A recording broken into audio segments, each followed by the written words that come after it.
space convoy on a strange voyage, carrying a rare cargo. The forests, the plants, the growing things doomed to extinction on Earth. We have just received orders to abandon and nuclear destruct all the forests and return our ships to commercial service. And we're going home! You can't blow up this forest.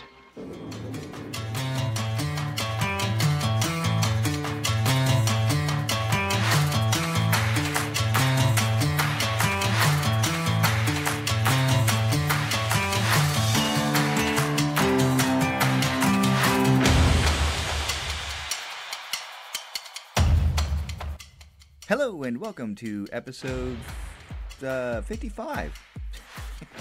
Wow, I almost lost count there. Welcome to episode 55 of We'll Review It Our Shelves, the podcast where we review the movies on our shelves. Every 2 weeks we'll take a randomly selected movie from our collection and we'll review it ourselves. And I'm kind of jumping ahead here, Dan. Well, okay, let me introduce Dan. I'm Brian Morgan, and this is Dan Bergman, the aforementioned, as it were. Hey. Hey. Yay. And they were forced to eat Robin's minstrels, and it was much rejoicing. Yay. Anyway. Wow, okay. So, you know what? Put a pin in that, as it were, and we'll come back to it. I was going to jump ahead to the how this got on my shelf.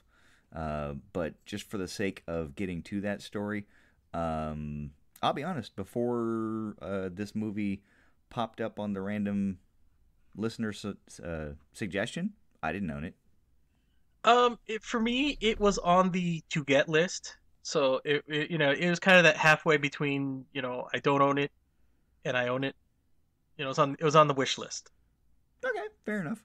All right, so we'll get to the why this is on your wish list, how this got on your shelf, and how this got on my shelf in a minute. But in the meantime, we've got a little bit of listener feedback, and I wanted to say thank you to Rob Nease for his comment on our post about our last episode that y'all got to listen to,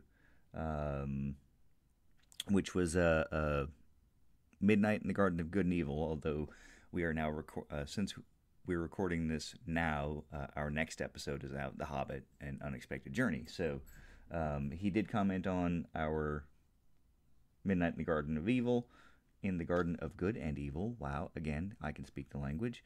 And he said, I do declare myself relieved, sips mint julep. So those are big in the South, and the Kentucky Derby's already happened, so we're not wearing hats and sipping mint juleps, but I think in the summertime it's always good for a mint julep. Have you ever had one of those? Only the ones that they serve at Disneyland. I've never had a genuine one from the South. Genuine mint juleps. Okay. Someday, me neither. Perhaps, but not today. Yeah, I haven't even had one at Disneyland World / parks, whatever. They're very tasty. Are they? I like to imagine that a genuine mint julep is just as enjoyable. But until that time, I'm just gonna go with that. Okay. We've been getting some really good feedback, and I just want to say this was a direct conversation with listener Jeff regarding the Hobbit episode, and he actually took umbrage is the wrong phrase. It sounds cool, but it's the wrong phrase. He had an alternate theory or an alternate reason for one of the things that you had pointed out, Dan, which was the difference between how the ring was found by Bilbo in The Hobbit and how it was presented in The Lord of the Rings. Okay. And basically, the thought process was one is a recollection, the other was a legend has it sort of thing. So they could be two different presentations because this is the way people envisioned it in their mind, and this is the way it actually happened. Interesting. I like that. Yeah, I liked it too. So thank Yeah, you, listener Jeff. that's a good angle. I makes it good. Yeah, and like I told Jeff, it really does give it a deeper. It makes the universe richer to think in that way. To go, oh, this is like the cultural, like the legend versus the real thing. Yeah, no, that's cool. That makes it kind of real. He gave us a Lebowski rug. Yes. It really brought things together. Yes. So I'm gonna start saying that. And on okay, you can start saying that anytime you want. Was someone stopping you, or is this just that's the first time I've actually used it. So you guys are bearing witness to a little catchphrase that I'm gonna start using. The phrase, so ladies and gentlemen. Nobody's stopping me, but I'm gonna I'm gonna start using it and see if it flies.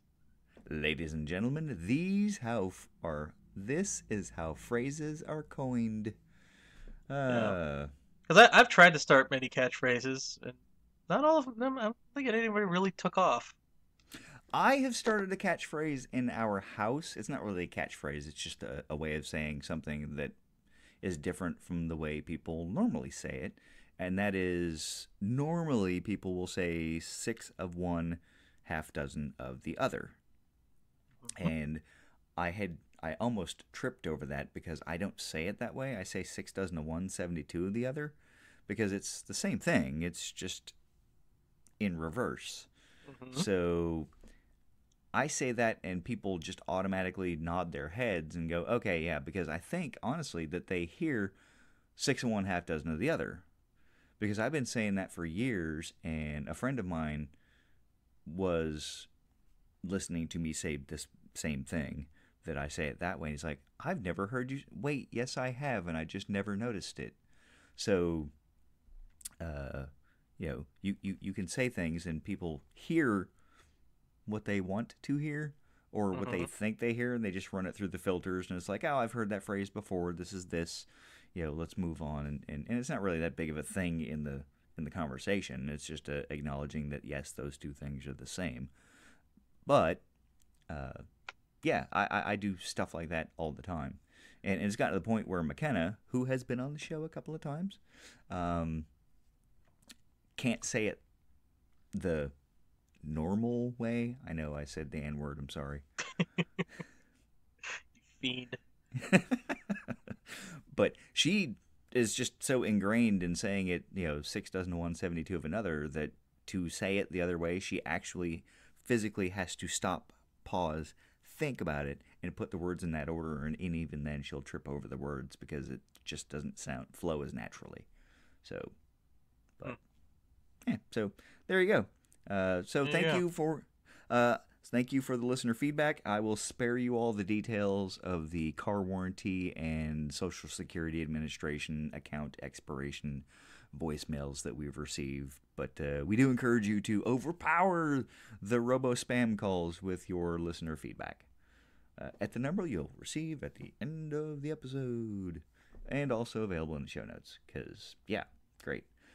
Did I tell you? I know this is weird. Sorry for the weird segue. I'm kind of in a bouncy mood. I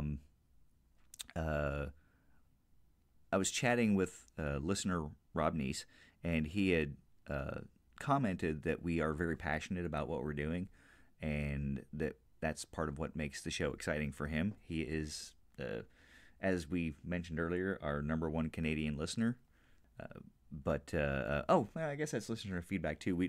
I posted on the Facebook page that we were ranked 271st on the Canadian Movie Review Podcast list on iTunes. So we're ranked. And he said, well, it's number one in my heart in Canada. But he had messaged the Facebook page, which you can do, listeners, and had said he likes the passion of the show, and that he also appreciates us not trying to sell him Casper mattresses. So I don't even know what Casper mattresses are. Really? But that's very nice of him to say. Oh my God, oh no! Well, they have commercials now on the television. Yeah, I ignore those now. Yeah, they're like purple. Have you seen those mattresses? I think I know what you're talking about. Yeah, kind of the same thing. But Okay. I listen to a lot of podcasts, and Casper, Lisa, Purple. There's a Bombas socks. There's a number of commonly themed advertisers that will, pay money on podcasts. So, or pay money to advertise in podcasts. Cool. But So, yep, my question though, you said we ranked 271st, which I don't know, not too shabby considering it's just a little thing we do. But who's number one? I don't know. I would have to go to the iTunes store in Canada. I'm just curious. What do they do to rank number one, or have they just been doing it longer? Maybe they're well-known, famous people. I don't know. Don't know. I'd like to get ranked in America. That'd be cool. That'd be cool. Yeah. So, with that, listener feedback, let's move on to something we've already sort of slightly discussed about how this got on your shelf, Dan. Hey, okay. So we're going to start talking about silent running, right? We are. Yeah. Yeah, how did silent running get on your shelf? Wow, see, this is a long story. I've got time. Oh, yeah, okay. I first saw this on regular network television, and I was very young, which really means I guess this came out on network television kind of quick after its release, because, I want to say I was like sometime under 10, because I was really young and impressionable, and my brother watched it. And I watched it with him, and, I remember being fascinated because, this was like, sci-fi. I was seeing it after Star Wars and everything, so I was loving robots and spaceships and everything. And I was also amused that the robots were named Huey, Louie, and Dewey, because I knew them as the Disney characters. So I made that connection. I thought, okay, this is cool. And then, of course, being a young kid, this was an incredibly sad ending and everything, and it emotionally destroyed me. And I think I cried for about an hour after that. Wow. So it left an impression. And okay. So when, jump forward to when I started building my movie collection, I put this on the wish list and says, yeah, this is definitely something I'm going to have to buy sometime. But, never really got around to it until it became, a subject of our discussion. I was like, all right, I got to buy it. And luckily on Amazon, it's only $10. So. Fair enough. I think we both got the same edition. Copy of the same edition. To be honest, I really hadn't heard of this movie before. I thought back, and I don't recall ever being exposed to this movie in my life. Really? Yeah, and I know we've discussed this before, that the fundamental conceit of the podcast is movies that are on our shelves, and this is, I think, the second movie that we've done that neither one of us owned specifically before we watched it for the podcast. And I admit I was a little concerned about that. I almost considered not putting it on the list, but it was a listener request, and I'm always open to watch a different movie, so I didn't want to dismiss it outright. I'm like, oh, well, okay. And I put it on the list, and to be perfectly honest, I kind of forgot about it.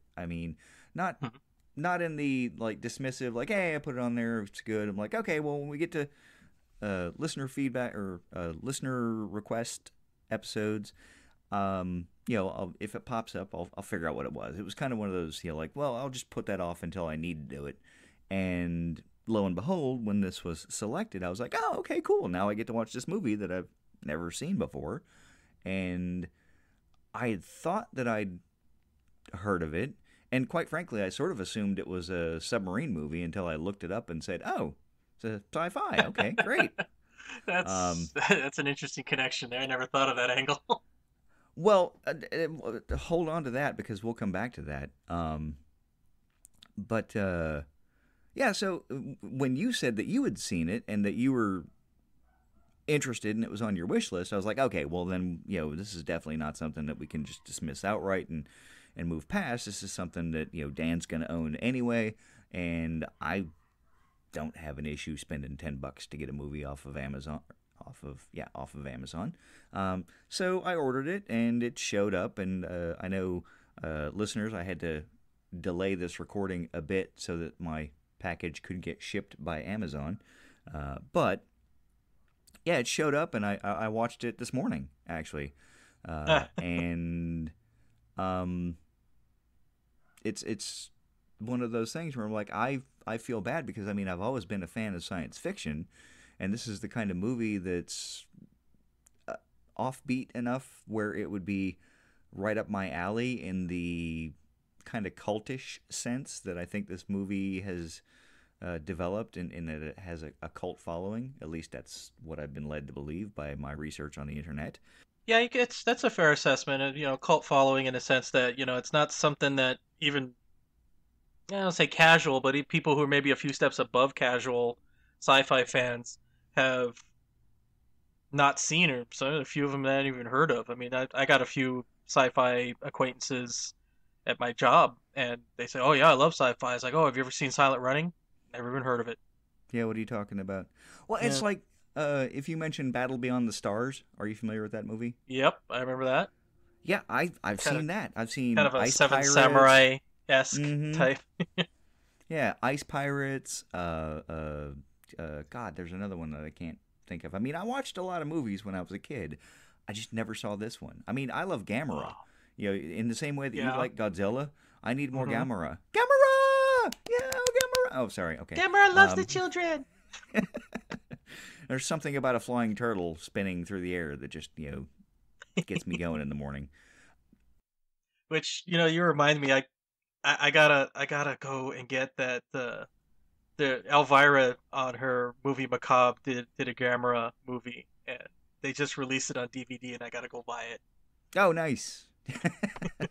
I could get it on Amazon, but I want to buy it at the Elvira store in Hollywood. So. Fair enough. Well, when you go get that, when you go get that, let me know, and we'll pop it on the list and see if we can get it on there, and I will squeal like a giddy child as we prepare to watch a Gamera movie. So okay. But anyway, going back to Silent Running. Yeah, going back to Silent Running. The extremely TLDR is bought it off Amazon. But the far more interesting story is I'd never heard of it. Someone requested it, and I felt like it was okay to add a movie to my collection, partly because you wanted to add it to yours, and partly because I'm always willing to expose myself to new movies. Yeah, it's a great title to have in your collection. If you say that you are a diehard or somewhere in that neighborhood of level of sci-fi fan, it is definitely a must-have. That's not to say that it's the absolute best sci-fi. I was going to say, I don't know that I agree that it's a must-have, but it's definitely a worthy addition to the collection, and I suppose that's kind of spoiling it for, how I feel about it, but, we'll talk about where it goes on my shelf. Well, worthy addition and must-have, kind of in the same neighborhood, I think, but... They're near. Yeah. They're not 6 dozen of one, 72 of another, though. Yeah, I'm gonna say that this movie didn't quite devastate me as it did when I was a child. It was still kind of sad, but I don't know. I guess when you have the ending of Endgame emotion level where you ugly cry in the middle of the theater versus this now, it's like movies have upped their game, and it takes a lot. It's almost like a drug, you really got to up the dose to really get a feel, to get a good high. Yeah, they're a lot more immersive now, and not just like the 3D stuff, because I'm, as much as I would love to see really good 3D, a la Captain EO and the stuff that you would see at Disneyland or theme parks and stuff, I just don't think that standard movies are there yet, and sometimes it's just a cash grab, like, oh look, it's in 3D, like I'm talking like emotional immersion though. Yeah, because and that's where I was going. Yeah, yeah, Marvel spent, you know, more than 10 years and 22, 23 movies to Yeah, really building get me this universe. to really get me to that level of commitment and involvement in these characters, and then so when they fall, you fall hard. Mm-hmm. Mm-hmm. You know, Yeah, no, where absolutely. and this is the thing that I was going to talk about with this. It's like, movies from the 70s. I'm going to say sci-fi because I mean this is what we're talking about, but they didn't quite have that level of character development. They just kind of tell you a few things matter of fact, a few show me things, where he's tending the garden, so it's like, okay, this guy's pretty much the hippie of the crew. He likes nature, he's a vegetarian, doesn't want to eat that corporate crap, you Yeah, know. that manufactured synthetic BS. Yeah. And that's basically all we need to know. And so when he does what he does, okay, yeah, we get it. No big deal. Yeah, and it's very very 70s sci-fi was just very matter of fact. It's like, here are these spaceships out here because they'll tell us in one or two lines that the Earth has no foliage and this is the last of the plants. Right, right. And before we continue this conversation, I just want to say, listeners, that's how the movie got on our shelves, and we are now talking about the movie. Not that you couldn't already tell, but See, and in practice with the 70s style. exactly. We've just moved right on, and that's the thing that like. And I know we're big fans of Star Wars, so I'll kind of use that as an example. But when George Lucas wanted to go make Star Wars, they said, "Yeah, go make your little sci-fi movie, get it out of your system. Those never do well." And when Star Wars came out, that kind of changed the genre, and they said, "Oh my God, we could make money with these. We could do something." Prior to that, you had the history of the 50s and early 60s, B sci-fi movies, which are awesome if you can catch them on TV, but they were theme movies. It was don't pollute the atmosphere. It was nuclear bombs are bad, like Godzilla. The whole functional premise of that was nukes are bad because that's what woke Godzilla up. Like them, if you remember the giant ants. The ants grew because of nuclear testing in the desert. It's a matter of what's the theme of the movie and how do we tell it without being preachy. And now we've kind of gotten into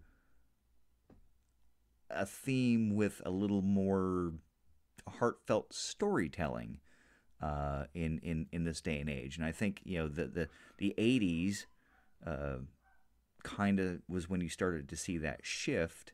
And not that there wasn't good sci-fi before that. There obviously there was, but it was more of a niche thing. Whereas Star Wars kind of, I think, brought it out to a broader audience and introduced people to things that had existed for some time, but had just never really been taken as seriously as perhaps they should have been or could have been. Like, I mean, 2001, that was made in the early 70s.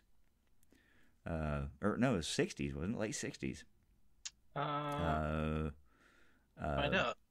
That was big sci-fi, but that was rare. And still, it was kind of niche. It wasn't, like incredibly blockbustery the way that movies are now.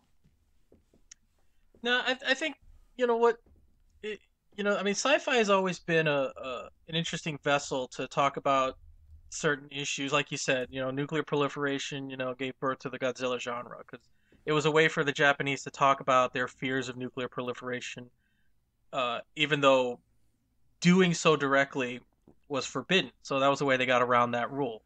And a lot of people, they think, what do you mean it's forbidden? Yeah, it was actually forbidden to mention anything about, any kind of dissent against nuclear proliferation.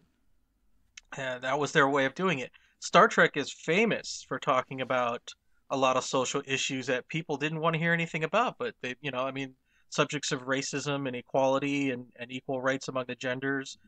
They were able to talk about those things constantly, and everyone just thought, oh, it's a silly little sci-fi thing. Ooh, spaceman, ooh, all the nerds and everything, but not realizing they were talking about these deep issues under their noses. And Oh yeah, absolutely. Just to jump back, yeah, 2001: Space Odyssey, 1968. Okay. Oh yeah, I was gonna say I was a little late on the 70s, but still. Yeah. But yeah, I heard. Okay. But and Silent Running was no different in this, because there were the the 70s is when the beginnings. I can't exactly pinpoint exactly when the environmental movement started to get some traction, but I imagine it was sometime in the late 60s, early 70s, and this movie definitely took that subject and said, yeah, we keep messing with the Earth, and we're not going to have any plants except what we take with us in space. Yeah, absolutely. And it's just, I think the thing that changed, though, and I think what I was going to say originally, is that when you have movies like Star Wars, that all suddenly sci-fi became these huge blockbusters. It became the way the stories were being told. Because George Lucas didn't really grasp a whole lot of social commentary in Star Wars. Maybe like the idea of tyrannies and good galactic and evil politics. They were they were more towards the mythical archetypes. And he took a few homages. He just elements. He took a few elements from other movies, storytelling. But it's just it wasn't what he was saying. It was just how he was saying it. I think that really changed with Star Wars. And then then the rest of sci-fi took a cue, and I'm like, okay, yeah, it's like we can still get these issues out. We just need to tell it in a different way to really grab people, and that's why it really took off after that. Oh yeah, absolutely. And I think I've said this on the podcast before, and I don't mean to belabor a point or re-say it, but your father and I had this conversation 25 years ago-ish? Sometime back in 98, I remember the conversation. Or 21 odd years ago. And he asked me why I read science fiction and why I watched science fiction movies, and I said functionally the same thing that you just did. And on the way out to the car, well, hold on, let me back that up just a little bit. He took that answer and said, "Oh, well, that's a good take on that. That's interesting. I hadn't thought of it like that." And on the way back out to the car, you looked at me in amazement and said, "I've told him that for years, and he's never listened to me." I said, well, sometimes it takes someone who's got a little more emotional distance to get through to someone, because it's kind of that, if you're too close to the problem, if you will, sometimes you have to have someone that can be farther away present it and go, "Oh, that makes sense." So I think that the mid to late 70s, is kind of when sci-fi started being pushed to the people as more than just preachy, sciencey stuff that nobody got, and more character-driven stories with a theme, as opposed to just and stories that can become relatable. Right. Because I can totally see how somebody could watch this movie from the 70s and you either relate to Bruce Dern or you didn't. His character being that again, the hippie. I mean, this is it was back in 1972 when this is made, and that's essentially how I see people looking at him as like, freaking hippie. Oh, he wants to grow plants. Whoopie crap, or whatever, and totally dismiss him outright. Yeah, absolutely. And then so you have a large section of the audience that just would not relate to him. I can see why this movie, disappeared into relative obscurity, except to hardcore sci-fi. Well, except for hardcore sci-fi fans like us. Right, and some of the research that I did on the internet prior to watching this movie, just to sort of figure out what it was about, had said that this was a very low-budget movie, and there was no advertising. When it was initially released, it was released at a big theater in LA, and I cannot for the life of me remember the name of it. I'm sorry. but it was well received. People enjoyed it, but because it was a low budget movie and the studio didn't want to spend a lot of money on a publicity campaign. In fact, they spent nothing on a publicity campaign except for like making a trailer and putting it in theaters.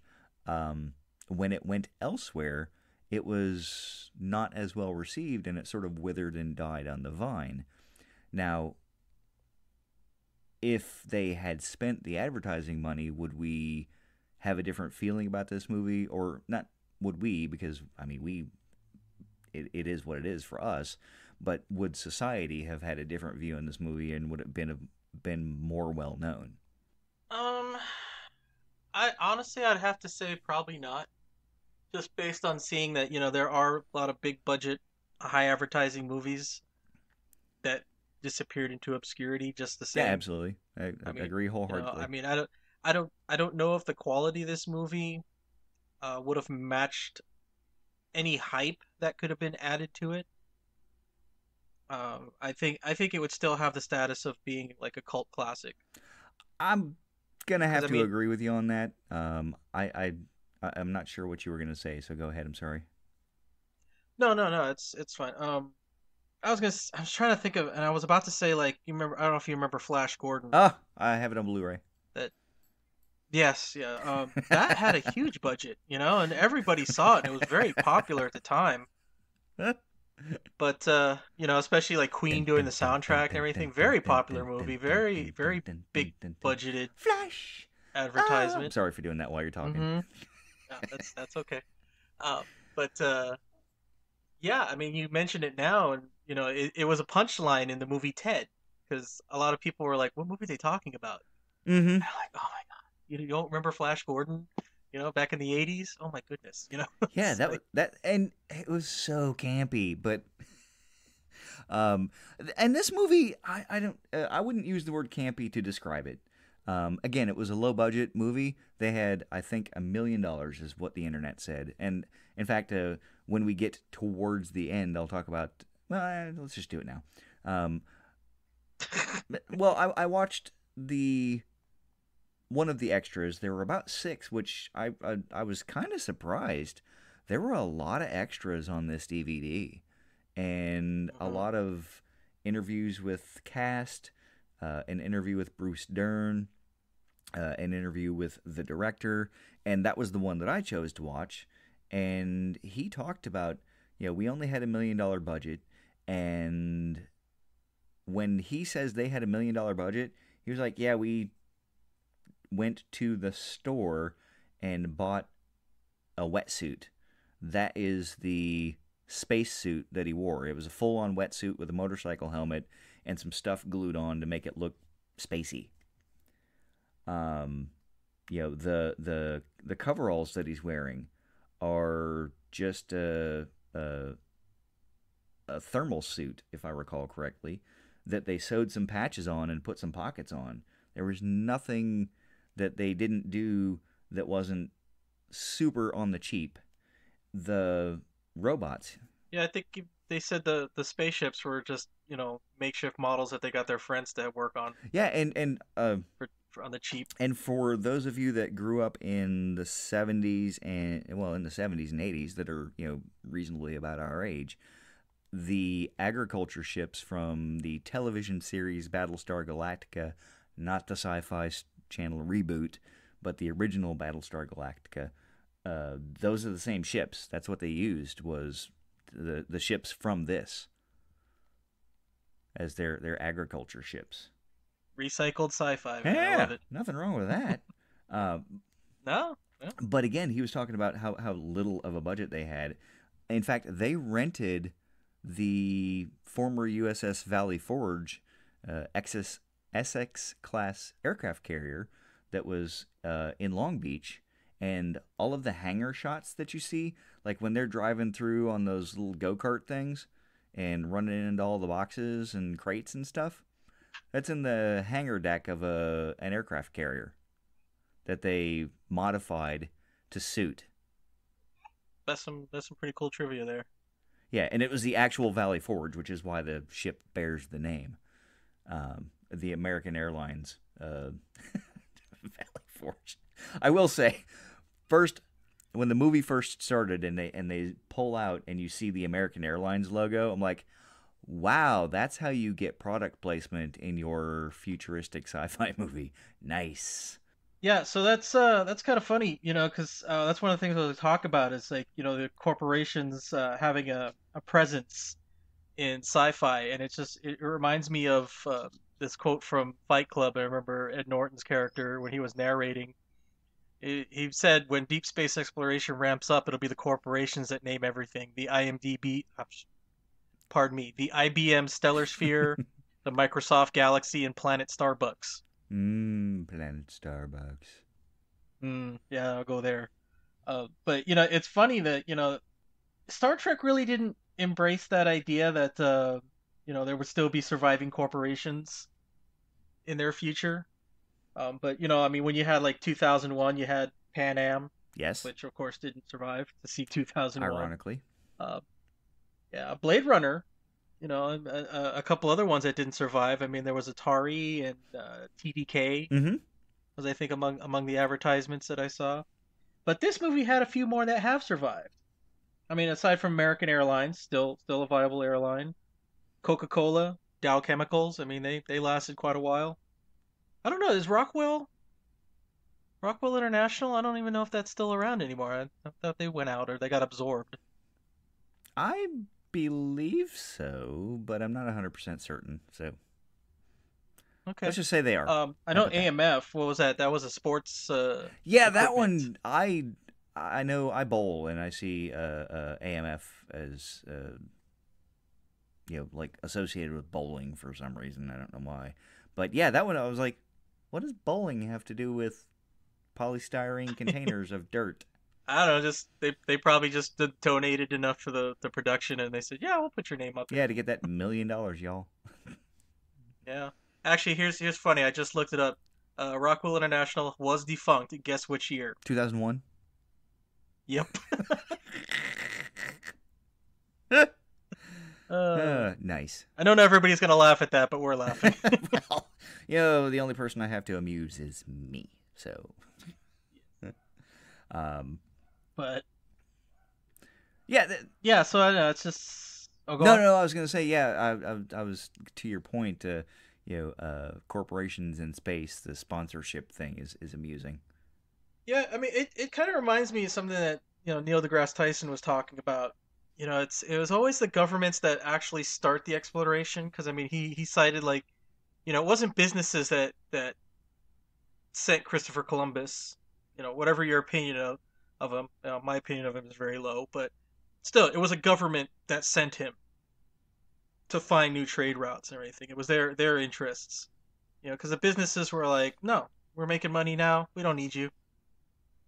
But once he found out there was money to be made, that's when the businesses start coming out. So once space exploration starts to show that it can actually make money, that's when and you're seeing that now, because you got SpaceX, Elon Musk making investments in space, private rockets sending satellites up.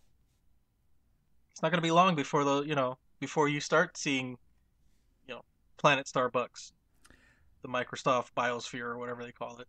Yes, and the benefit to that is competition should lower the price from the capitalist sense, but when you talk about true exploration, yeah, that has to be done by a government, because governments aren't for profit. And if a company doesn't see the profit in exploring Mars, for example, then they're not going to do it. Like, now, what are we going to do? I mean, we can't exactly bring back Mars rocks and say, yay, let's sell these. I mean, what's there? Yeah, it's not so much the immediate profit or whatever. It's the risk. Mm-hmm. And that too, yeah. Because I mean, they could say, somebody could say, it's like, oh yeah, well, we know that it's like I see this mentioned on a lot of science sites on Facebook and everything, that certain planets where it rains diamonds, or an asteroid's made completely out of this iron ore or this metal that's worth $3 trillion, and all we have to do is just go get it. And the thing is, like, yeah, okay, definitely worth it, but what's the risk that that mission is going to fail? I'm not going to pump all this money into it if I'm not going to get a return. I need a guaranteed return on this. Mm-hmm. And yeah, that's exploration. Unfortunately, does not offer that guarantee. Right, right. And in a publicly traded company, you have to, provide profit for your shareholders, otherwise they won't trust you anymore. So it makes sense that governments would do that sort of thing. I know it's a little off track of this movie, but the push to go to space, JFK's, we choose to go to the moon, not because it is easy, but because it is hard. Having that sort of inspirational leadership to capture the imagination of the American people kind of pushed us to the moon. I mean, we were, when he said that, we weren't ready to go to the moon. It was literally a race to get the technology to figure it all out. And even when they did, they're flying up there going, is that going to work? I don't know. I guess. Sure, maybe. Don't know. No one's ever done this before. We're kind of winging it. Yeah, and it was about the pride in doing a thing, and inspiring not just a nation but the world. And granted, we did have, we'll call it in a sense, corporate competition from the Soviet Union, where they were trying to get ahead in space and we were trying to get ahead in space. And really, it's just honestly, we went to the moon so that we could say we went to the moon. Yeah, it wasn't so much corporate competition or anything. It was political competition. I mean, basically, all in all, it was bragging rights. That's kind of what I was going for. Yeah, and it's like you hear people, it's like, why didn't we ever go back? I mean, we were first to the moon, but why didn't we stay there? Why did we go back? And my cynical answer is always because we didn't strike oil there. We didn't find oil. We didn't find gold. So fuck it. Yeah, because it's expensive and there's no return on that. Yeah. Yeah, bringing back dirt, not very profitable. That's why we never went back. Mm-hmm. Yeah, and pound for pound, it is super expensive to send stuff into space. And that, yeah, but like the space shuttle program, reusable spaceships, awesome.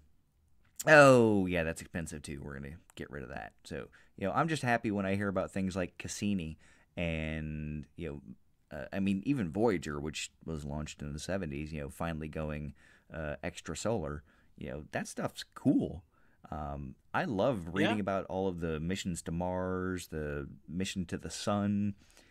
All of these things. And oh yeah, I love that shit too, And that's science fact, but it was all inspired because children saw movies like this and said, we should totally do this. We could go into space. We could do space, and like this movie, again, even with the reusing of the spaceships, if you look at it, it's not what we think about now when we think about spaceships. When we look at, let's look at Guardians of the Galaxy. I mean, we've talked a lot about Marvel in this episode already. If you look at the Milano, it's a sleek starship. It's built to go into atmospheres where aerodynamics is a thing, but really in space, who gives a crap? It could be a brick. It doesn't matter. There's no wind resistance. Mm-hmm. And these ships show that. They're functional. They're not designed for aesthetics. It's like, yep, we put the modules here. Here's where the domes go, and here's the control house. And from, again, a trivia standpoint, this is one of the things that I saw in the extra, was if you think about it, you never at any point in the entire movie saw anything related to propulsion of the ships, because they didn't do anything with it. They said, yeah, well, what's the point? Who cares? It could be an ion drive, it could be plasma drive, it could be anything. Who cares? You just kind of took for granted they know how to do it. Yeah, you're in space. Who cares? Yep. They figured out how to move through space. Got it. But see, that brings us full circle to the whole idea of corporations being in space, because structurally, when I look at spaceships, Mm-hmm. I think that wow, it's like look at all the space in this thing. It's so roomy, it's so luxurious. I mean, even these That's ships because it's an aircraft in carrier this hangar. movie. Well, yeah, but I mean, the thing is like no. I mean, if you're gonna build something, in all practicality, you're gonna build it in the cheapest. And again, these are corporate ships, so this is like I said, bringing the things full circle. You're gonna do the most with the least. Mm-hmm. In other words, so these things should have been cramped. I mean, human comfort, not a concern. Yeah. Sorry to say, especially when it comes to profits, not a concern. Everything, so yeah, I mean, you look at them on the outside, like you said, they're just functional. Everything. There's nothing fancy about them. They're not sexy. They're not sleek.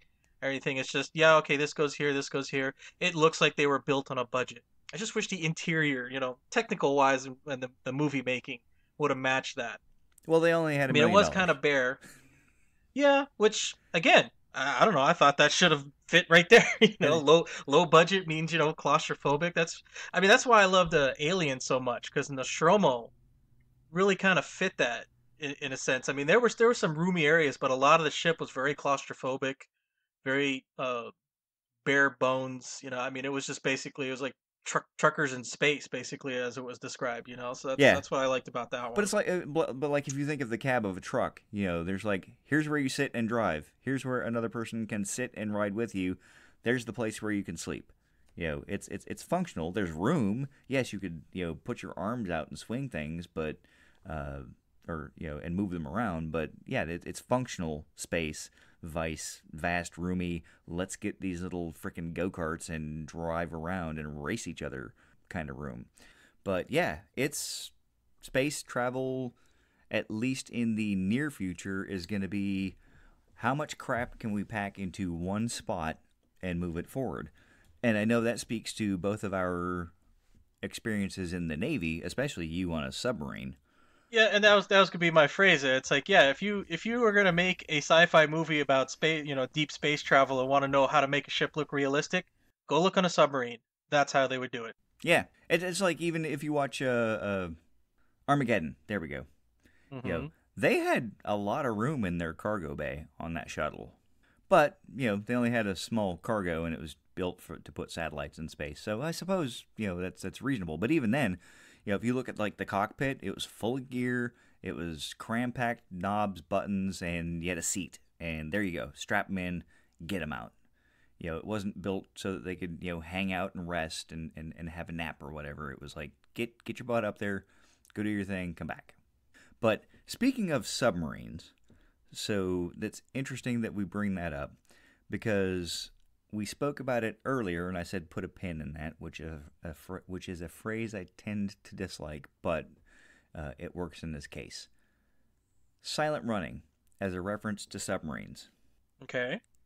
The director interview that I watched, that's what they named it after.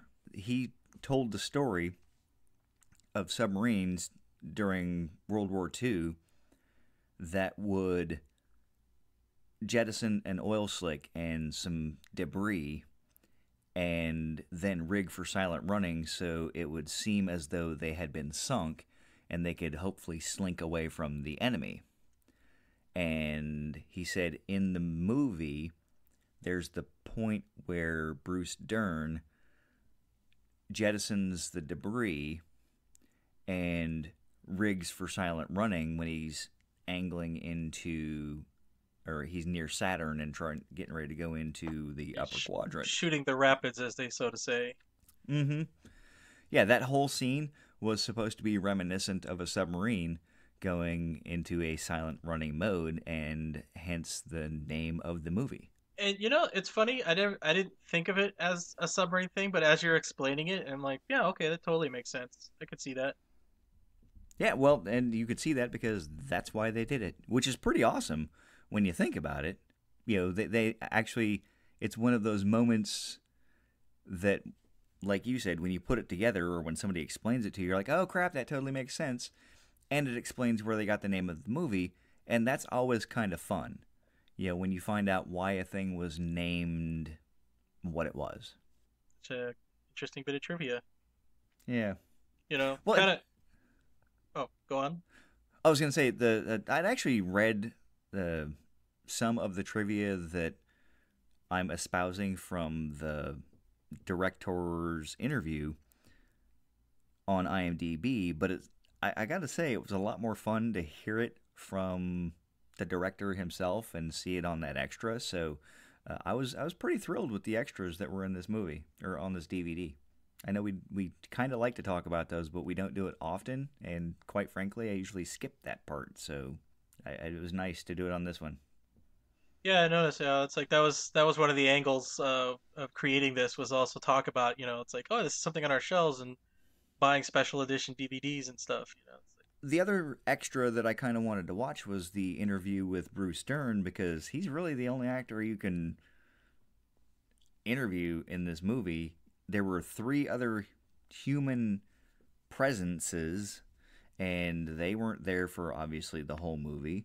And then you had the actors playing Huey, Dewey, and Louie, who, interestingly enough, again, were I read it on IMDb, but the director told me as well. He told me personally. It was like he was talking directly to me.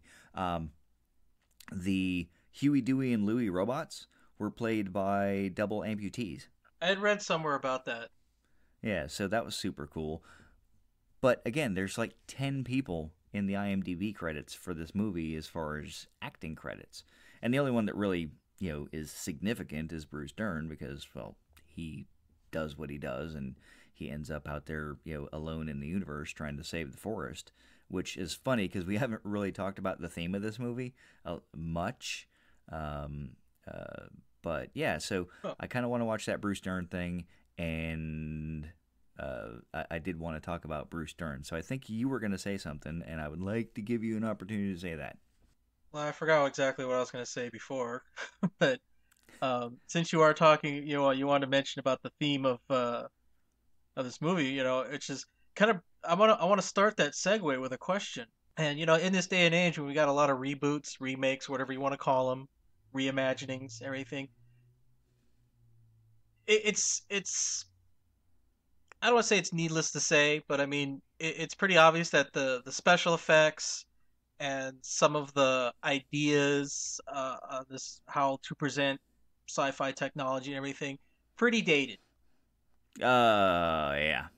I mean, the whole thing about shooting the rapids through Saturn's rings, it's like, wow, did we really think Saturn's rings looked like that back then? We kind of laugh at that. It is kind of funny. But the theme, oddly enough, or rather disturbingly enough, is very relevant today. The whole environmental issue, deforestation of the earth, trying to save the plant life, everything. I mean, it still rings true today. Absolutely. And of course, you get the douchebags who, are Bruce Dern's character. There's his shipmates who run over his plants and talk down to him and everything, think he's just crazy. You have that, the corporate element that says, yeah, we're just gonna go ahead with the money making ventures, and you can just go ahead and blow up your plants. We don't need them. That callousness that you see here. So do you think this movie could be rebooted and actually, have a good movie with these same themes and a, very similar plot? So not quite the same, actually, from a different perspective. WALL-E did the same thing. It was about all the plant life on Earth being destroyed and Earth being unlivable. Now, to that point, that's where the analogy falls apart, because apparently people were still living on Earth, even though all of the foliage had been destroyed? Question mark? Because when that happens, we're all dying. There's really no way around that. Well, you just got to look at how they do it on Coruscant. CO2 scrubbers. Yeah, let's say oxygen generators, CO2 scrubbers, just artificial processes. Yeah, it was one of the things I read on the internet. Like, if all the plant life on the Earth dies, everybody dies with it. Like, space travel, sci-fi. Just hit the I believe button and it's all good. Because there were some issues with this movie. I mean, from the like logic standpoint, which is kind of what I was going to, is I think that this movie could be remade and it could be made quite well. I don't know that it would be a box office draw because there's no frickin' laser beams. There's no conflict beyond protecting the plants, protecting the forest. Yes, it does cause someone to kill someone and, like 3 other humans to die, but that's really, the extent of it. It's kind of like a twist on The Martian, or rather The Martian's kind of a twist on this, where it's one guy living out in space, only he's got robots to play cards with and stuff. And, it was the 70s. You took a little creative liberties with your stuff. The isolation, the trying to replant the earth or renaturalize, I guess. I'm not quite sure what the word is. Restore Earth to its natural state would probably resonate. I just don't know that a movie production company would put a lot of money behind it, thinking that they were going to get a blockbuster out of it. Maybe a nice art house film.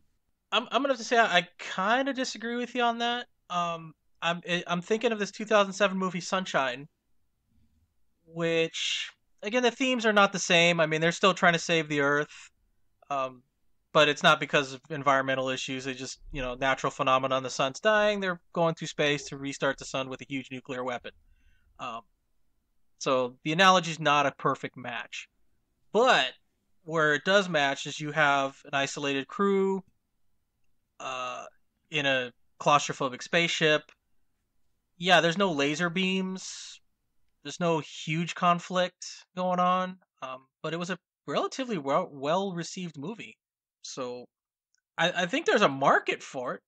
I think there is too. I think that unless there's, and sadly I say this, unless there are explosions and things to draw the eye in the way that we've come to expect with our sci-fi generally, it's not going to be a big box office draw. Look at Arrival.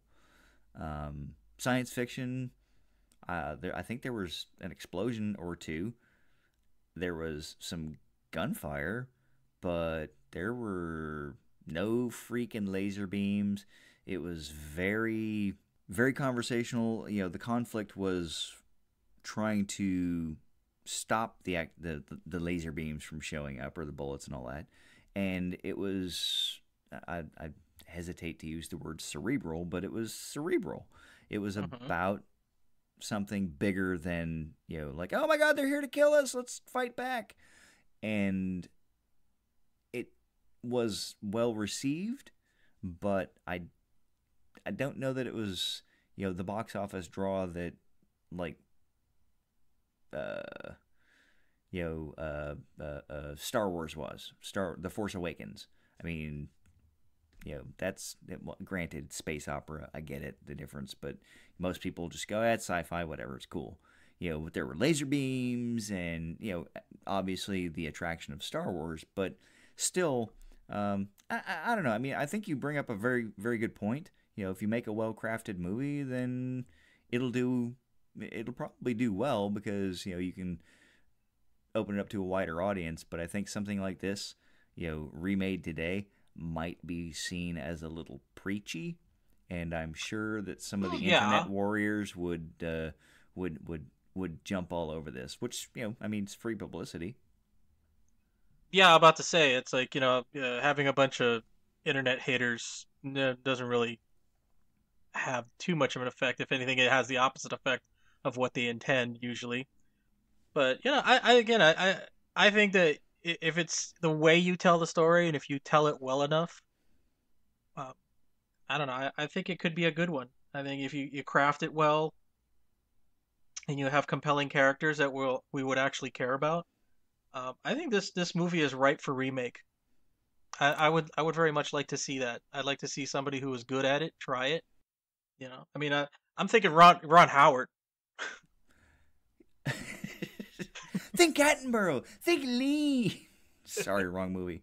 And that goes to, it's funny because I've made all of these arguments against it being a tremendously well received movie, but and Apollo 13 had its own draw because it was an actual, based on an actual historical event, but there were no laser beams in that, and it did pretty well at the box office.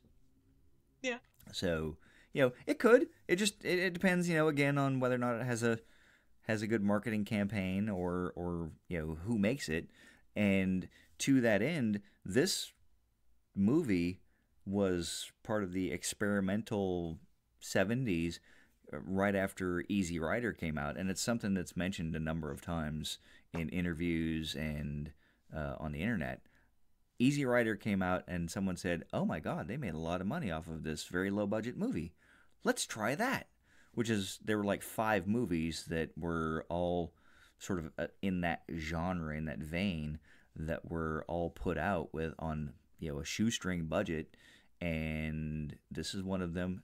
Strangely enough, American Graffiti was on that list as well, and a lot of it was no-name directors, first-timers. This is the first movie that this guy has ever directed, and not no-name actors, because Bruce Dern had been acting for decades prior to this, but not big names. You're not going to get Sidney Poitier in this. You're not going to get whoever else was big in the 72. The thing that I've noticed, watching a lot of commentary videos or analysis videos, theses, whatever you want to call them, that talk about films and filmmaking. One thing I noticed a pattern is that when movie makers, I don't want to say just Hollywood in general, but when any movie maker takes a risk and tries something different, the end product is more often than not pretty good. Like I said, Easy Rider was in a low budget independent film, didn't have a whole lot of interference. They just said, "Yeah, go make your movie," and you had something great. This one, not as great, but still was pretty good. Mm-hmm. And on the flip side of that, I see like movies that could have been great, and there just was so much, corporate interference. They coming down. It's like, well, I don't know, man. What if there was more explosions, or what if there was and then you end up getting something really bad. And of course, they're the ones that say, "Well, see, told you this was a bad idea." It's like, well, maybe if you kept your grubby hands off of it, you'd have had something good. Yeah. Well, and it's hit and miss. It's entertainment. I mean, it is a business, so true. I get that. We like to think it's art, and it is, but it's the business of selling art. So if they don't think they're going to get their money out of it, then they're generally not willing to take the risk, in the same way that we talked about corporations not being the driving factor in going to space if they're not going to get anything out of it. So yeah, but the thing is like, if you've seen enough of something that that works, that okay, well, they made money, this was profitable, and this worked because, especially, I mean, again, not for this one, because Silent Running's director, this was his first venture or anything, but I mean, again, you see the technique and you say, well, if we let them go with it, let's see where it goes. And you got to understand that, it's like if we put too much of this into it, maybe it's not going to work. It's like, it's just kind of trusting your craftsman. Or taking a chance. I mean, and that's the thing. Like, like I said, this guy had never made a movie before. They're like, I don't know, maybe it'll work. Let's throw a little money at it. It's the favorite story talking about George Lucas, where they kept saying, no, Star Wars is never going to work. And then finally said, all right, make your little movie. Go ahead. Get it out of your system. Yeah, and where did George Lucas get his initial burst of fame? American Graffiti, which was, again, a part of this 5-movie experiment to try and make some money on a shoestring budget, with very little investment. So it panned out. I mean, the directors went on and directed things for quite some time, and Bruce Dern continues to act to this day. Not that, again, I think he needed this movie. I don't even think he made more than like $12 on it. So, paid the rent, I reckon. The director met his wife on this movie. That was kind of cool. Yeah. But I did kind of want to shift gears and talk about Bruce Dern for just a minute. What do you think of Bruce Dern as an actor? I don't know him personally, obviously. I mean, the characters that he plays, that sort of thing. I don't know. He's all right. I haven't really followed his career very much. I haven't seen too many of his movies. I mean, the one movie that comes to mind when you mention his name is Down Periscope, where he was the villain, so to say, the admiral who didn't like Kelsey Grammer. Mm-hmm. I don't know too much about him. I mean, I do enjoy what work I do see of him. So okay. Yeah, I don't really have. I'm sorry to say, I don't have much to talk about him on that because I've never really followed his career. And I haven't either for a long time. I was like, oh, hey, it's that guy. He was one of the people in that guy category. It's that guy in that movie. And it wasn't until, I don't even remember which movie it was, but it was in his acting career recently in the grand, in the cosmic scheme of things, less than a snap, but in the, I think it was like maybe 20 years ago or so, he was in a movie that kind of brought him back into the limelight as an actor that could play a good guy, because he had been cast as the bad guy, or in the case of this movie, the odd man out, if you will, for so long that was kind of his bread and butter. And he was an up-and-comer up until a point in his career where he killed John Wayne. And when he killed John Wayne, it was, oh, well, he's a villain. He gets to be typecast as the villain. And that was, ironically, and he talks about that in an interview, or at least an excerpt from an interview on IMDb, where up until that point, things were going along fine. And then this movie with John Wayne happens, and suddenly he's only being cast one way. And he's like, yeah, it changed the trajectory of my career, basically. It was kind of a, people will say, and I've had this conversation with, actually with listener Jeff before, some years ago, some decades ago, actually. And it was kind of people couldn't forgive him for killing John Wayne. Even though John Wayne was the character in a movie, like, oh, you killed John Wayne. It was partly that people couldn't forgive him, and partly I guess the studios were like, oh, you're the guy that killed John Wayne. We need to cast you as a villain. That's just the way that works. So he was kind of thrown into a bunch of lower level movies, a bunch of projects like this one that were experimental to do something different. So he has had a long and storied career, particularly in Westerns. He's been very big in that. And I think he's one of those household names that when you say it, you're like, oh yeah, he was in... And he was in... Oh yeah, and he was in... He's in a few movies. And he was in that too. Yeah, but he's one of the most famous of that guy in that movie types of people. Yeah, probably. It's funny you talk about it too. I do remember he was the crazy neighbor in the vigilante neighbor in The Burbs. Mm-hmm. Yeah. With Tom Hanks. Yep. Yeah, and you can lose yourself in his IMDb filmography. It's nuts. You're like, oh my God, he was there, and he's in there, and he's in there, and he's in there. That's Bruce Dern, because he has such a distinctive voice. Hey, and you know what? Kudos, man. You've had a long, healthy career. You know? Yeah. I even think I remember seeing, kind of again, just digging in my memory. I think I remember him making a cameo in Django Unchained.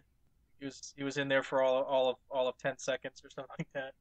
Yeah, I just looked it up on IMDb, and he was in fact in Django Unchained in 2012. Yeah, so again, I'm not bad mouthing Bruce Dern. He really is one of those guys that has influenced my movie watching experience in ways that I really didn't even know about, as exhibited by Django Unchained. But he does have a very distinctive voice. I think I'd said that earlier. And he has a distinctive style. He's not the guy that you can't point out. He's not the guy that blends in with the background. But, yeah, so, like I said, other than that, I mean, who else are you going to talk about in this movie? I don't know the other 3 human actors, and I'd be honest, I don't know the amputees because they were in boxes, and I didn't recognize the names. But yeah, there was the 4 humans, the 3 robots, and the guy on the radio. That was it. Small cast, small cast, small budget.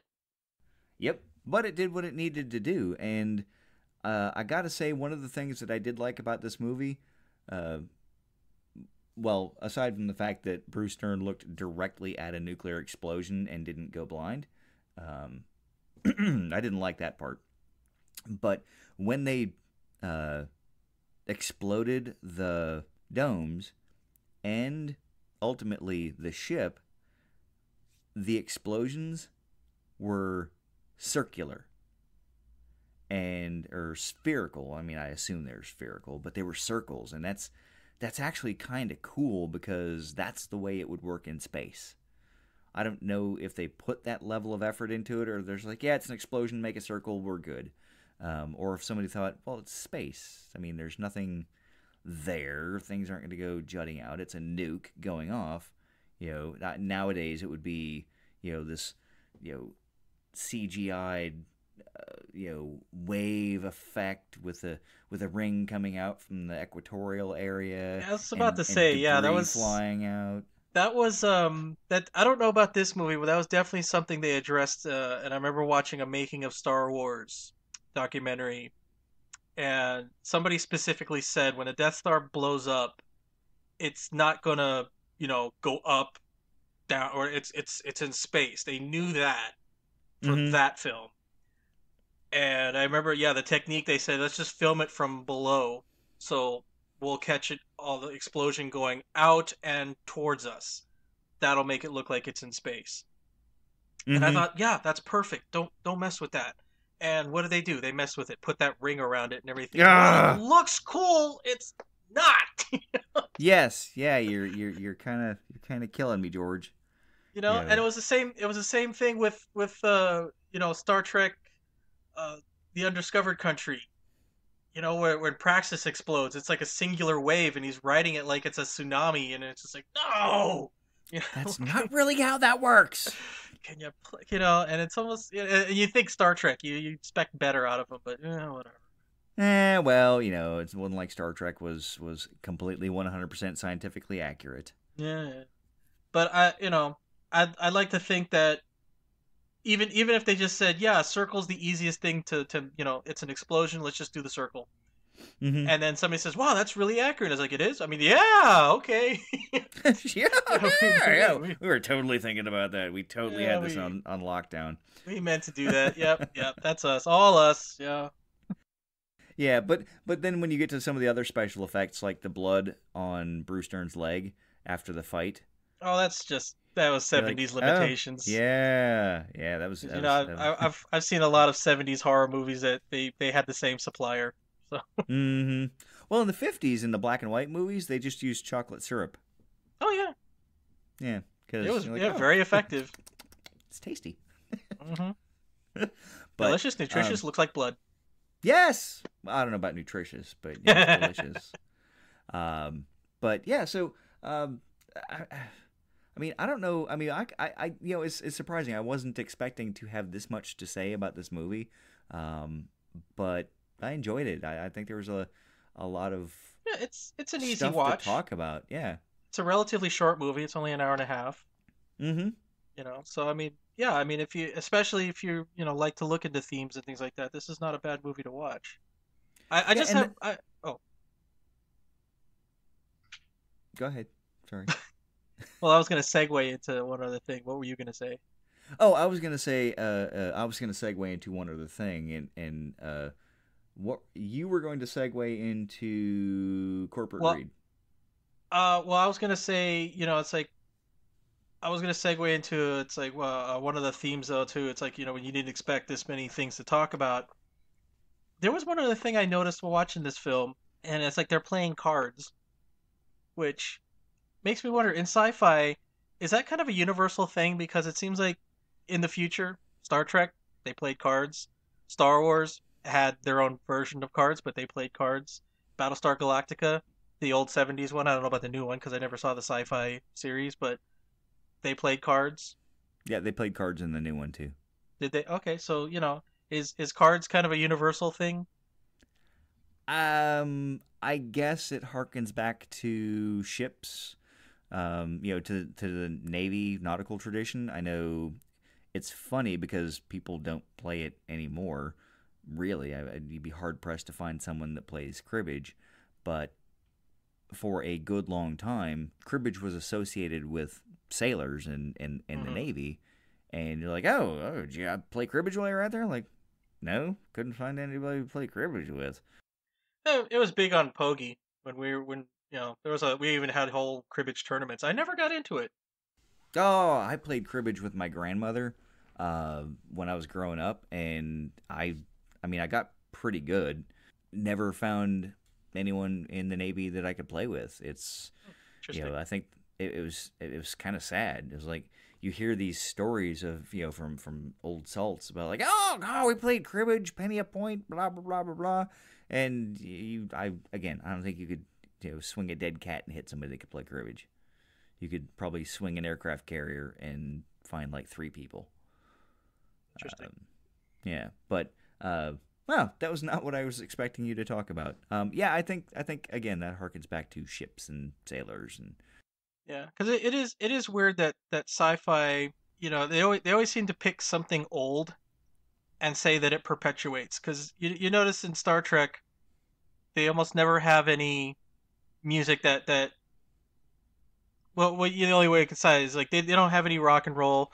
They rarely ever say play anything from Elvis or they all seem to, oh, I love this old ancient Earth tune. It's Mozart, or it's something classical. They never talk about contemporary artists or anything unless it's some obscure reference or whatever, but almost never. And I assume that other ones kind of do the same thing. And when they talk about games, they talk about chess and cards and things like that. But nobody in Star Trek ever plays video games, and it's like, wow, did video games just kind of die out and they just went back to cards? they did play some games. I mean, there's usually some sort of sport ball game. Battlestar Galactica, the original series, had that Yeah, that basketball, that rugby looking. basketball. Yes, exactly. But I think so. Here's my take on the cards thing, and chess and classical music in Star Trek in particular. But so chess and classical music have been around for hundreds of years. So I think and they're still, relatively popular. I think it's just assumed that if they've shown that much longevity that they're going to last. Whereas rock and roll music has only been around for the last 50 years. And if you think about how much rock and roll entertainment has been put out there, how much of it is still in the public consciousness? Elvis Presley, got it. That's first and foremost. The Beatles, okay. But really, I mean, there were thousands of small bands and artists that would produce music, and they've been lost. Unless you know about them, you don't know about them. So I think that's why they kind of use those. I mean, Mozart is pretty common. If you say the Royal Guardsmen, a lot of people are going to look at you and go, who the hell are you talking about? So I think that's kind of why they do that. Again, chess been around for 1,000 years or so. I mean, it's been around for a good long time. So All right. now, so to the cards thing, I think that has legs because while yes, science fiction has taken variations of card games, they're all functionally the same. It's a deck of marked plastic paper that you can do something with. And if you think about what it takes to take a Monopoly game into space and what it takes to take a deck of cards and play an infinite variation or an infinite variety rather of games, you can play solitaire, you can play 6,000 different kinds of solitaire. You can play games with others, to an almost infinite combination just out of a, however big a deck of cards is. It gives that ability to play different things and yet still have the same source. So when we talk about space in spaceships or available cargo room, taking a 3-ounce pack of playing cards probably going to keep you entertained for a while. All right, good explanation. Just a thought. So what I was going to talk about, and this is kind of like one of the big themes of the whole movie, is the forests, the biodomes.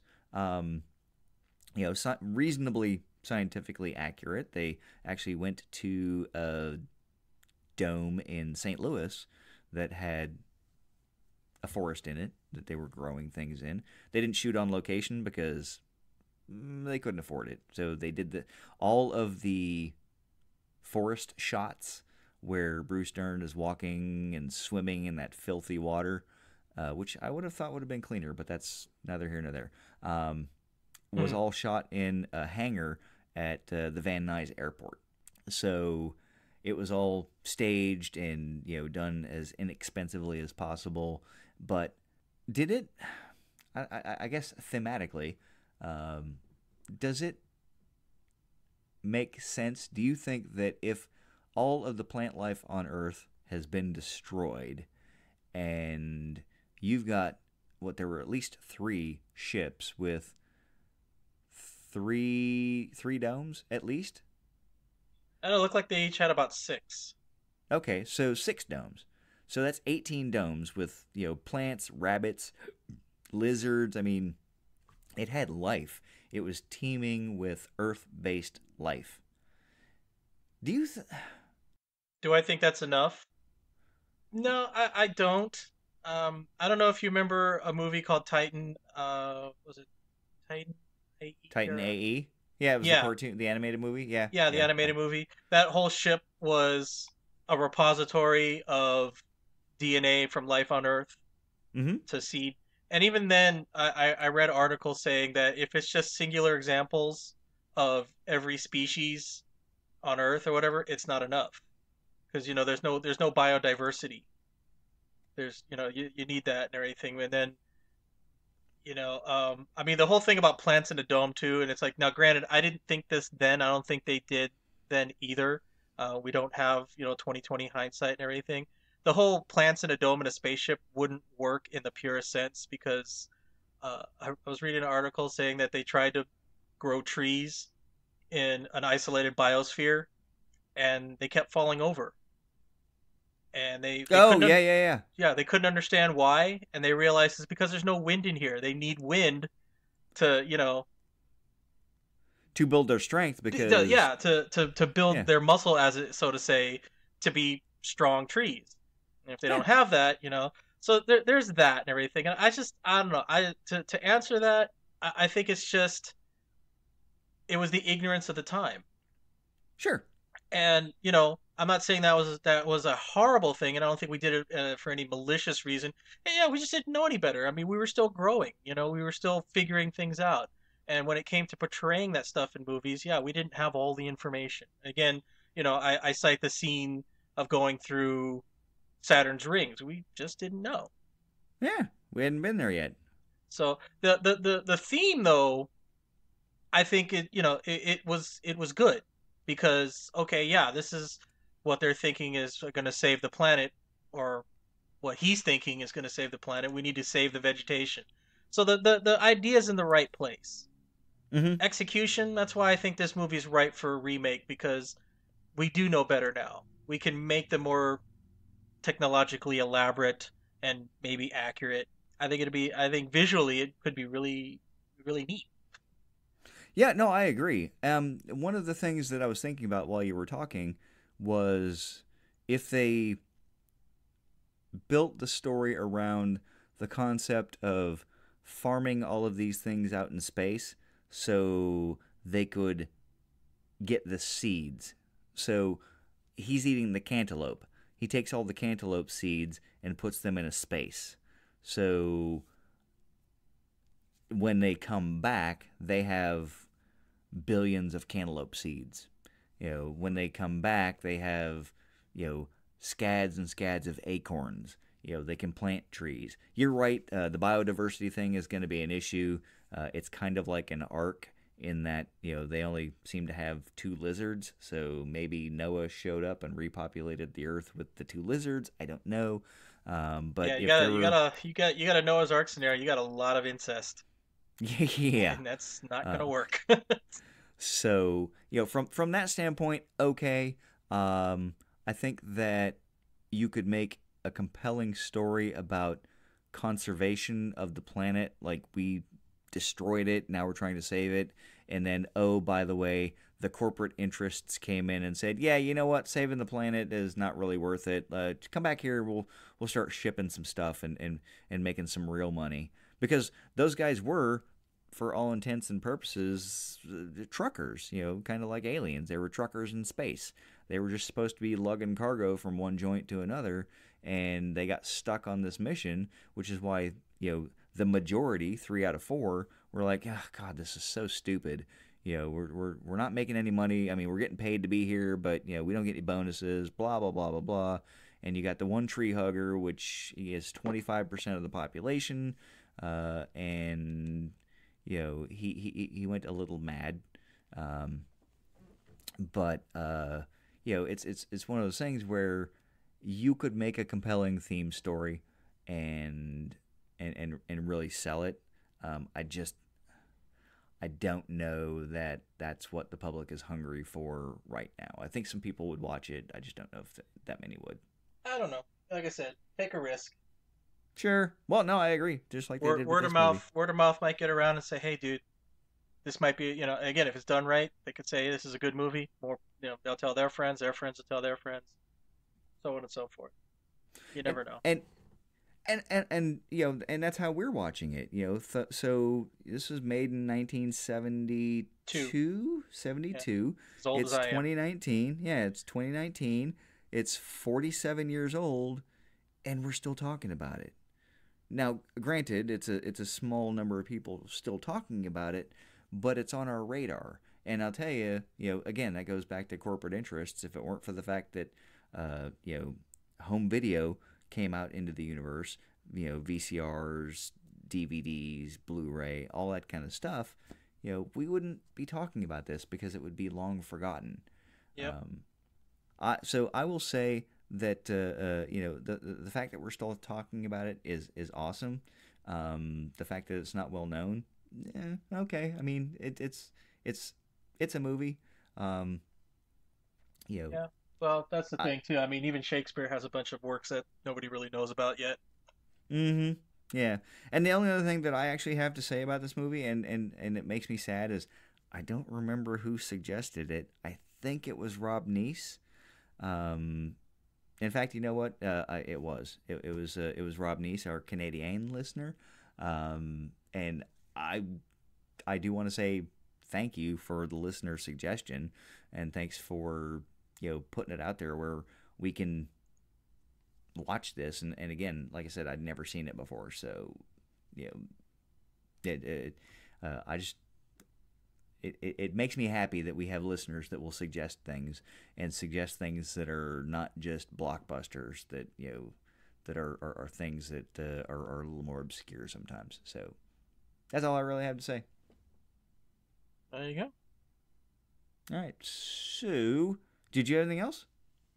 No, I pretty much just one touch and everything, and there was like there was in the trivia section there was one alternate ending, and I thought it would have been cool if it had it or anything where the dome that he jettisoned with the last surviving robot Mm-hmm. was supposed to be found by aliens. That would have been intriguing. Yeah, I guess they didn't have the budget for it, which okay, or anything. It would have been interesting. I think again if done right, but oh well. We got what we got, and Yeah. I don't have a problem with it. It just would have been interesting. Oh, maybe that'll be in the new version. There you go. So with that, where does this where would this go on your shelf? Where's it gonna go? Well, for the time being, it is general population. I'm shocked. Yeah. Well, if I ever, that's the thing though. If I ever have a section where I can put classic sci-fi, it'll go in there. But I don't have a big enough space to make those separations. So, general population. Okay. As much as I enjoyed this movie, again, for my first exposure to it, it's kind of one of those movies where I kind of want to watch it again because I feel like I missed some stuff. There's a part of me that just because of the what's the word I'm looking for here, the risk that they took, the intent of the project, that makes me want to put it a little higher because I respect what they did with what they had. But I'm gonna say general population. The acting was good. Bruce Dern is not an actor that I immediately think I need to cast Bruce Dern in as X and so, but he did a good job. I think the three other truckers were pretty good, callous, like, here, let's go make some money, kind of folks, and yeah, I mean, I like the fact that they used amputees. That was again a thing in its favor. But I'm still gonna put it, in right smack in the middle of the third shelf in general population. Like I said, I want to watch it again. I just don't know that this is going to be a thing that I go to like every year or whatnot. It'll be one of those like, oh my god, I haven't watched that movie in forever. But I don't regret buying it. I know I could have rented it on Amazon for $3.99 for like a day or whatever. But I own it now, and like I said, said earlier, I want to go through the extras, so to kind of see some of the other junk. So, but yeah, so there's that. Okay. All right, well, let's find out what we're watching next. And we are pushing the random magic movie generator button. The Mummy returns. Did you hear Yeah. that? Okay. There you go. The Mummy returns. I invoke Archie Bunker. When we come out with the mummy dies, Okay. So Well, that's the second one. The second one of 3. It was a trilogy. Yeah. Yay, trilogy. Wasn't the worst of the trilogy. Got that going for it. Oh, yay. Don't sound so excited, Dan. You're gonna I'll try spoil it not for our to. listeners. All right. With that, listeners, you can contact us on our Facebook page or on the Twitters, or you can leave us a message, a voicemail at the phone number, or you can email us at wrios2016mr@gmail.com. Again, this was a listener request, so we are kind of running out of random listener requests, so we need some more of those. And yeah, we hope to get some. And thank you again, Rob Nease, for suggesting this. And with that, Dan, your movie-themed goodbye is? All right. On Earth, everywhere you go, the temperature is 75 degrees. Everything is the same. The people are exactly the same. Now, what kind of life is that? Yeah, it's funny. We didn't even talk about that. I kind of wish we had. Listeners, let us know what your thoughts and feelings are on all life being the same on Earth. If you prefer infinite diversity and infinite combinations and variety, or if you prefer the happiness of 75 degrees. With that, we will see you in 2 weeks with... Do you want to say it, Dan? No, I do not. The Mummy Returns. Bye. Bye-bye.